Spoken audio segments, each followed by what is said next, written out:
욥기 9장입니다. 9장 1절부터 16절까지 교독해서 읽도록 하겠습니다.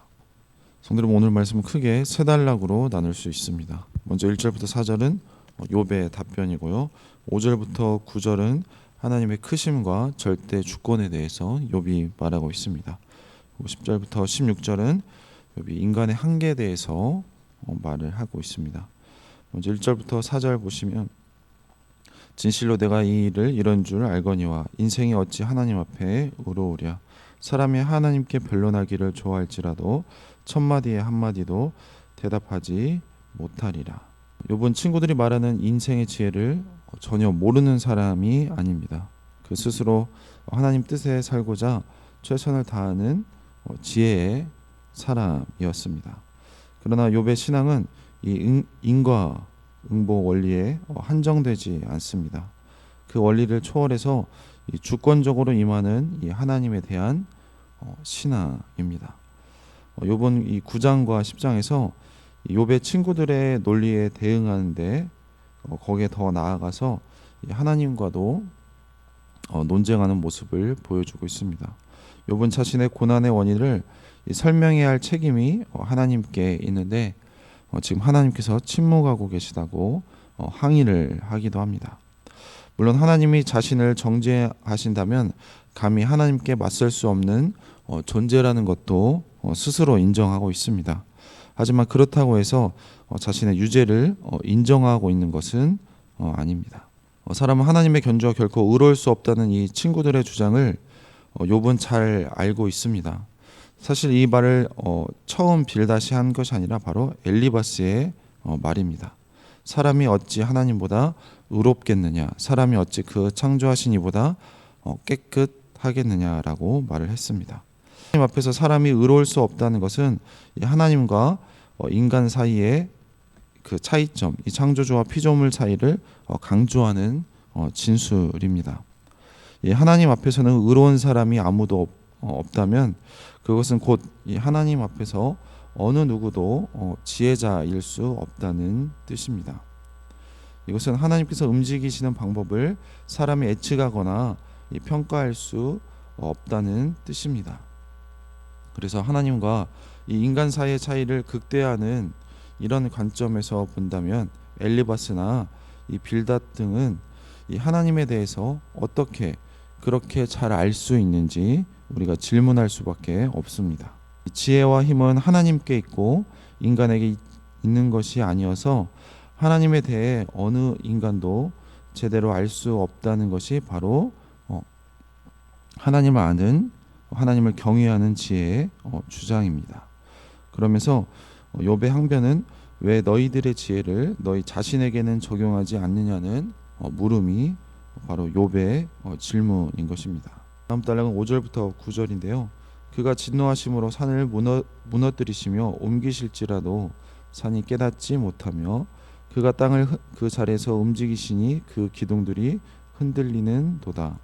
그가 해를 명령하여 뜨지 못하게 하시며 별들을 가두시는 도다. 이어서 욥은 이 하나님의 크심을 지금 극대화해서 보여주고 있습니다. 동시에 이 하나님께서 자연 만물을 운행하시는 어떤 법칙으로도 하나님을 설명하지 않으려고 합니다. 이 지진 등의 이 천재지변으로 인해서 산이 무너지고 옮겨지는 현상은 인간이 조종할 수 없는 것으로 하나님의 크신 능력을 표현하는 전형적인 관용구입니다. 그리고 계속되는 이 욥의 말에 언급되는 창조 세계는 땅과 그 기둥들, 그리고 해와 별들, 그리고 하늘과 바다, 그리고 북두성과 삼성, 묘성과 남방의 밀실입니다.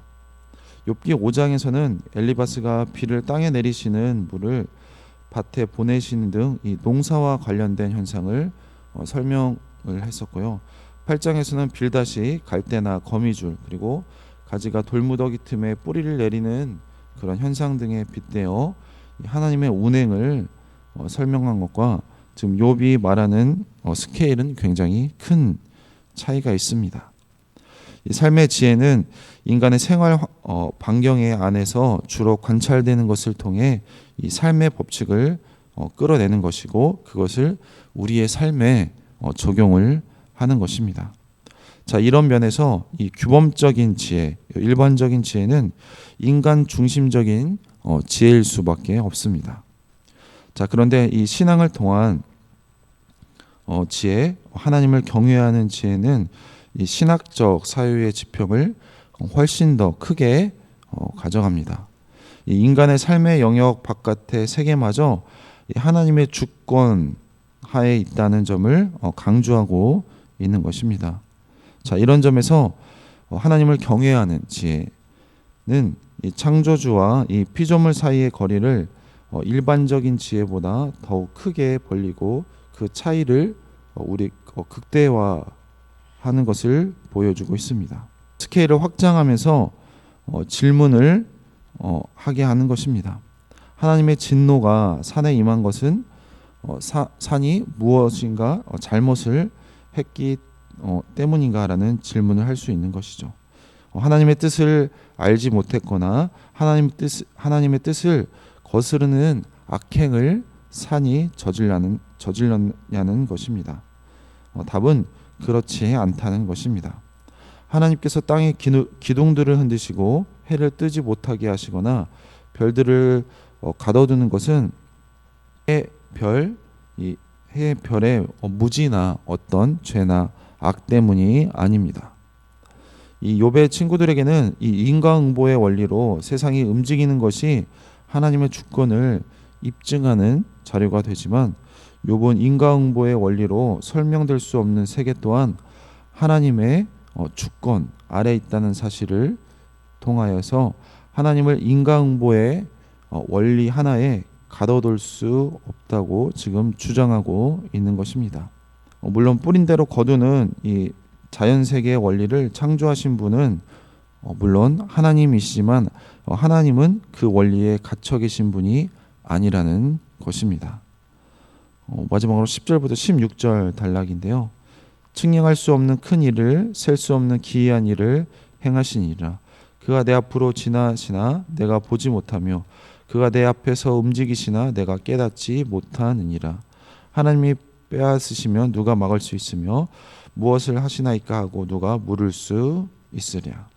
10절은 오늘 본문 말씀에 5절부터 9절과 그리고 11절과 16절을 연결하는 고리의 역할을 하고 있습니다. 그렇게 거대한 이 창조주 하나님을 한낱 피조물인 인간이 이해할 수 없다는 이 자연스러운 논리적인 결과입니다. 하나님의 초월성에 대한 욥의 고백은 이 욥기를 관통하는 주제어 중에 하나인 히브리어 이 디플라오트와 지금 연결이 되고 있습니다. 이 단어의 뜻은 측량할 수 없는 그리고 셀 수 없는이라는 뜻을 가지고 있습니다. 욥기에서 이 단어를 처음 사용한 사람은 바로 엘리바스입니다. 욥기 5장 9절에서 사용했었는데요. 이 욥기 5장 9절과 지금 욥기 9장 10절은 히브리어 원문이 완전히 동일합니다. 하지만 엘리바스는 이 구절을 분노와 미련함에서 벗어나도록 즉 지혜자가 되라고 욥을 설득하는 것에 사용했던 반면에 욥은 그 구절은 그런 의미가 아니라고 지금 반론을 제기하고 있습니다. 하나님의 행하심을 인간이 측량할 수 없다는 것은 하나님의 절대 주권과 하나님의 자유로 연결되어야 한다는 것입니다. 즉 하나님의 뜻대로 우리에게 주실 수도 있고 거두실 수도 있으며 우리에게 복을 주실 수도 그리고 화를 주실 수도 있다는 것입니다. 지구에 있는 산과 바다와 별의 움직임이 바뀌는 것은 그들이 죄를 지어서가 아닌 것처럼 욥에게 임한 고난 역시 죄나 무지로 인한 것이 아니라는 것입니다. 지혜에 대한 인간의 인식의 가능성은 즉 하나님이 하시는 일을 인간이 알 수 있는가 하는 문제에 대해 인간의 일반적인 지혜는 거기에 대해서 긍정적인 답변을 하고 있습니다. 물론 우리가 지혜에 다다르는 길은 결코 쉽지 않다는 것을 알고 있습니다.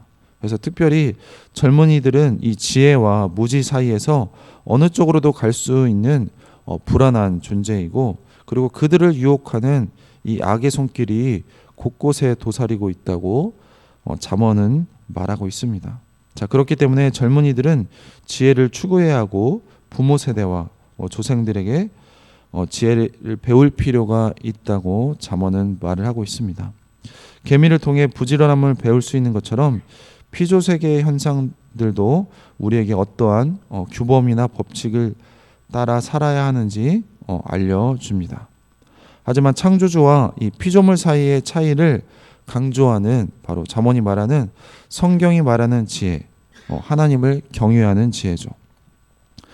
이 성경이 말하는 지혜의 기본적인 입장은 하나님을 우리가 다 이해할 수 없다는 것입니다. 오늘 본문에서 하나님은 아버지와 같이 친절한 분으로 묘사되지 않고 저 천상에서 이 하나님의 아들들에 둘러싸여 있는 존재로 묘사되고 있습니다. 하늘에서 벌어지는 일을 이 땅의 인간은 다 알 수 없다는 것이고, 하나님이 내 옆을 지나간다고 해도 11절에서 그것을 알 수 없으며, 하나님이 가져가시면 인간은 막을 수 없다고 12절에서 말을 하고 있습니다. 또한 천상의 존재인 이 라합을 돕는 자들과 같은 이 천상적인 존재들마저 하나님은 굴복시키는 분이라고 말을 하고 있습니다. 자, 그런 분이 왜 재앙을 내리시는지 그 이유를 인간이 다 알 수 없다는 것입니다. 그런데 같은 인간인 그 친구들인 이 엘리바스나 빌닷은 어떻게 하나님을 그렇게 다 알 수 있느냐고 욥이 질문하고 있는 것입니다. 너희는 나와 같은 정녕 같은 인간이 아닌가라고 지금 욥이 질문을 던지고 있는 것입니다. 피조물인 인간은 하나님의 행위에 대해서 옳고 그름의 평가를 할 수가 없고, 동시에 그 뜻을 돌이켜달라고 요청할 수 없다는 것입니다. 그리고 그 요청에 하나님이 반드시 응답하셔야 할 이유가 없다고 말을 하고 있습니다. 하나님에 대하여 인간이 할 수 있는 것은 자신에 대한 하나님의 심판 그리고 판단, 이 평가에서 하나님께서 불쌍히 여겨주시기를, 긍휼히 여겨주시기를 바라는 것뿐입니다. 여기서 불쌍히 여기다라는 동사 하나는 까닭없이라는 그 어원을 가지고 있습니다.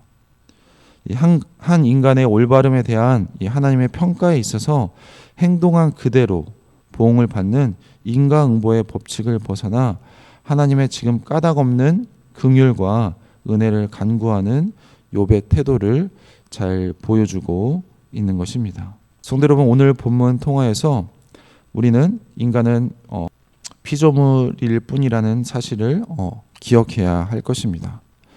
인간이 하나님께 자신의 의로움을 주장할 수 없으며 자신의 유능함을 과시할 수 없습니다. 하늘에 닿는 권세자라고 할지라도 하루아침에 흙으로 사라진 것을 우리는 알 수가 있습니다. 자, 그러므로 인간은 이 권능의 하나님 앞에서 어떠한 자세를 가져야 하는지 욥이 잘 보여주고 있습니다. 먼저 오늘 말씀은 먼저 하나님의 자비에 의지해야 된다고 말을 하고 있습니다.